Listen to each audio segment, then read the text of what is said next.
Masih bersama kami ada Prof. Hipnu, Bung Rely, dan Bung Ray Suryo juga masih kami coba hubungi kembali. Tapi kita dengarkan dulu pernyataan dari Dirtipidum Bareskrim Polri terkait pemeriksaan update penyelidikan ijazah Jokowi. Proses penyidikan yang kita lakukan adalah kalau di prosentase kita sudah 90%. 10%-nya adalah uji lab. Kalau uji lab ini ternyata tidak identik, yang 90% gugur. Bung Roy, sudah bisa mendengar suara sendiri lagi? Sudah, tadi suaranya Brigjen Johandi sudah dengar. Oke, kalau gitu saya ke Bung Roy dulu. Bung Roy, apa bukti pembanding yang Anda miliki, uji saintifik yang sudah Anda lakukan untuk menguatkan pernyataan Anda?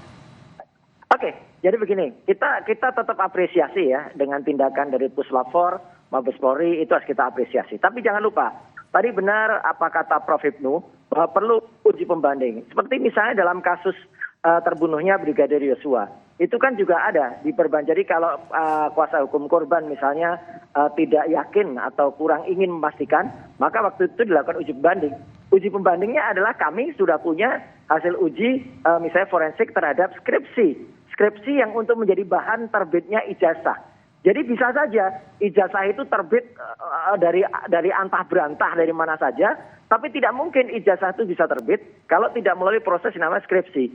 Skripsi ini sudah saya pegang, sudah saya teliti bersama Dr. Ismon, dan skripsinya itu adalah uji inti. Jadi artinya skripsi itu adalah barang bukti yang namanya basic evidence ya, jadi basic evidence atau primary evidence.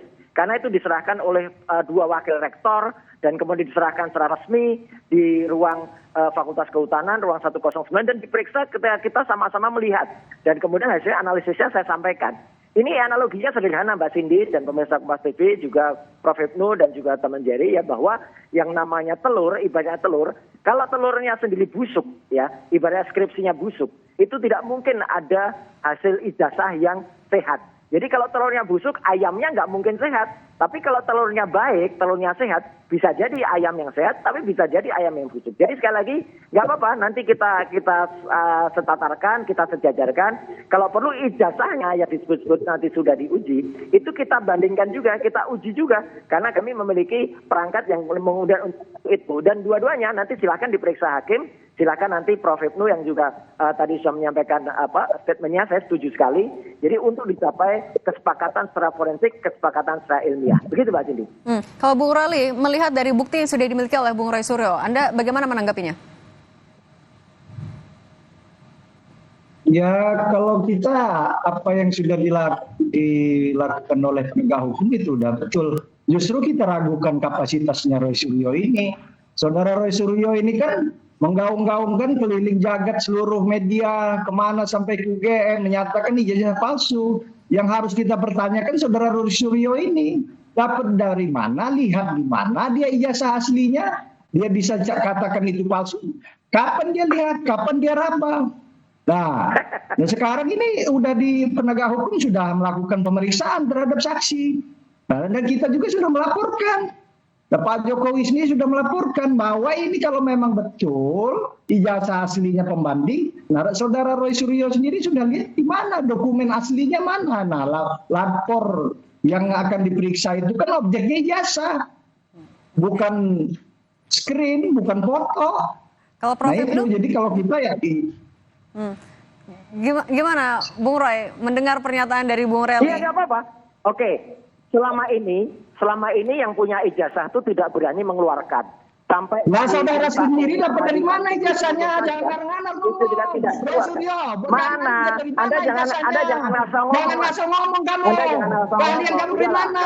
Kalau memang asal ngamar kamu ngomongnya. Iyalah. Oke, Bung Roy lanjutkan. Saya nggak imbang Mbak Cindy dengan orang yang asal ngomong ini. Saya nggak imbang sama kamu. Oke, Bung Rely. Kita dengarin dulu. Oke, Bung Roy.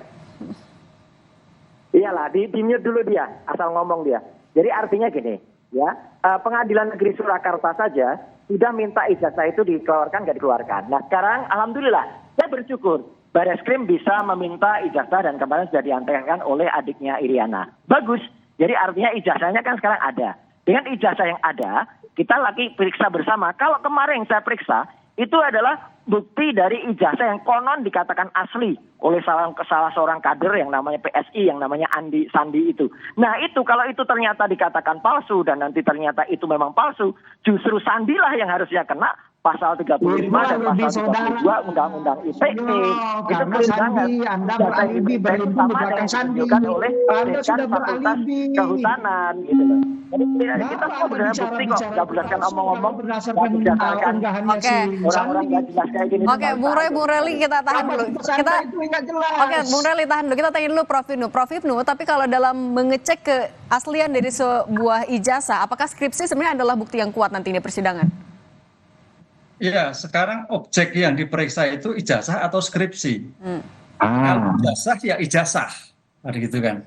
Disinilah ijazah yang akan dilihat sejauh mana identifikasi tentang tanda tangan, sejauh mana identifikasi tentang stempel, sejauh mana identifikasi tentang kop surat. Lah, itu yang saya kira akan dinilai nanti. Makanya Pak Dir Mabes Polri tadi tinggal 10, karena 10 itu yang menentukan, 10% itu. Karena 10% itu menentukan identifikasi tentang ijazah. Identik atau tidak identik. Apa? Nomornya, tanda tangannya, kemudian stempelnya, kop UGM-nya. Itu yang saya kira akan dibuka tentang ijazahnya. Oh, ijazahnya ini identik, ya berarti selesai. Oh, ijazahnya tidak identik, oh berarti bermasalah. Nah, ini saya kira ilmu-ilmu tentang forensik identifikasi sangat menentukan sekali. Memang tadi saya katakan bahwa tentang identifikasi imbang itu nanti saya kira Bang Roy juga diberikan kesempatan untuk melihat itu. Disinilah nanti hakim yang akan melihat sejauh mana hasil Bareskrim atau hasil Pak Roy yang akan diterima dalam sebagai kesimpulan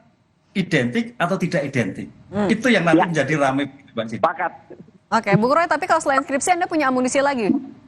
Oh enggak, ya jelas gini, ijazah itu tidak mungkin terbit tanpa skripsi yang benar. Inilah buktinya. Jadi saya sangat menghargai, sangat menghormati statement Prof Hipnu dan juga Bareskrim. Jadi apa tadi kita dengar bersama? Prof Hipnu yang bisa berpikir secara jelas, secara clear, ya nggak otaknya kosong seperti tadi Rely tadi ya. Itu jelas betul bahwa kau yang kosong otaknya. Dari mana kau udah berlindung dari Sandi, dari unggahan Sandi? Keahlianmu sebagai apa? Dasar panci lo. Udah jelas tuh ngomong kayak gitu di Lah, jangan nggak jelas. Anda sendiri tadi bilang dari Sandi. Sandi itu kan mengunggah. Anda berujung dari hasil unggahan Sandi. Sekarang Anda berlindung dari Sandi. Kesannya salah. Yang itu objeknya adalah ijazah. Anda ini ngaku objeknya sudah jelas ijazah. Kayak gini ngapain juga kelompok-kelompok kau yang mau tanya kosong. Oke, kita dengerin dulu Bung Roy. Gak imbang. Udah. Gak imbang Mbak gitu. Cara sumber kok kayak gini. Jadi artinya apa? Gak imbang, yang gak imbang itu dirimu. Kau bilang ahli, ini objeknya ijazah belum? Oke. Iya ijazah. Nanti ijazahnya kita lihat bersama. Udah nggak usah banyak ngomong. Nah, terus ngapain kamu bawa Sandi, hasil unggahan Sandi? Udah kalau berarti kalau ijazahnya betul itu, ijazah yang di-upload oleh Sandi itu kabar bohong. Kabar bohong itu yang harus dikejar. Nah, itu aja. Oke, silakan Bung Rely. Sementara kau sudah bilang itu palsu karena unggahan Sandi. Berarti kau yang jadi masalah ini. Oke. Itu bukan hanya Sandi, Dekan Fakultas Kehutanan. Udah deh, kamu juga bukan orang UGM. Oke, kita ke Prof Hipnu dulu ya, Bung Rely. Oke, Bung Rely tahan dulu. Kita dengarkan juga nih, kalau Prof Hipnu menegaskan kembali, dengan pernyataan dari Dirtipidum tadi, 10% ini akan menentukan apakah iya, tapi menggugurkan termasuk 30 lebih pernyataan saksi yang sudah diperiksa. Iya, karena ini uji saintifik. Yang dilihat adalah saintifik. Kalau saksi kan bisa lupa, bisa ingat, bisa terpaksa, bisa lupa-lupa dan sebagainya. Tapi kalau tentang identifikasi saintifik itu sudah A, B, B. Nah ini makanya tadi 10 akan menggugurkan, iya betul, karena sejauh mana identifikasi itu jelas. Karena ilmiahnya, disitulah ilmu forensik adalah ilmu pengetahuan untuk membantu persidangan dalam mengungkap suatu perkara. Cocok, pakat saya. Sip. Oke. Baik Prof Hipnu, Bung Rely, Bung Roy Suryo, terima kasih sudah berbagi di Kompas Petang. Saya selalu semuanya. Ya, terima kasih. Prof Hipnu ini cerdas kalau udah Rely. Tetap bersama kami saudara, usai jeda kami hadirkan informasi Kepala Komunikasi Kepresidenan Hasan Nasbi mengusulkan mahasiswi ITB yang membuat dan mengunggah meme bergambar Presiden Prabowo Subianto dan Presiden ke-7 Joko Widodo lebih baik dibina, bukan dihukum.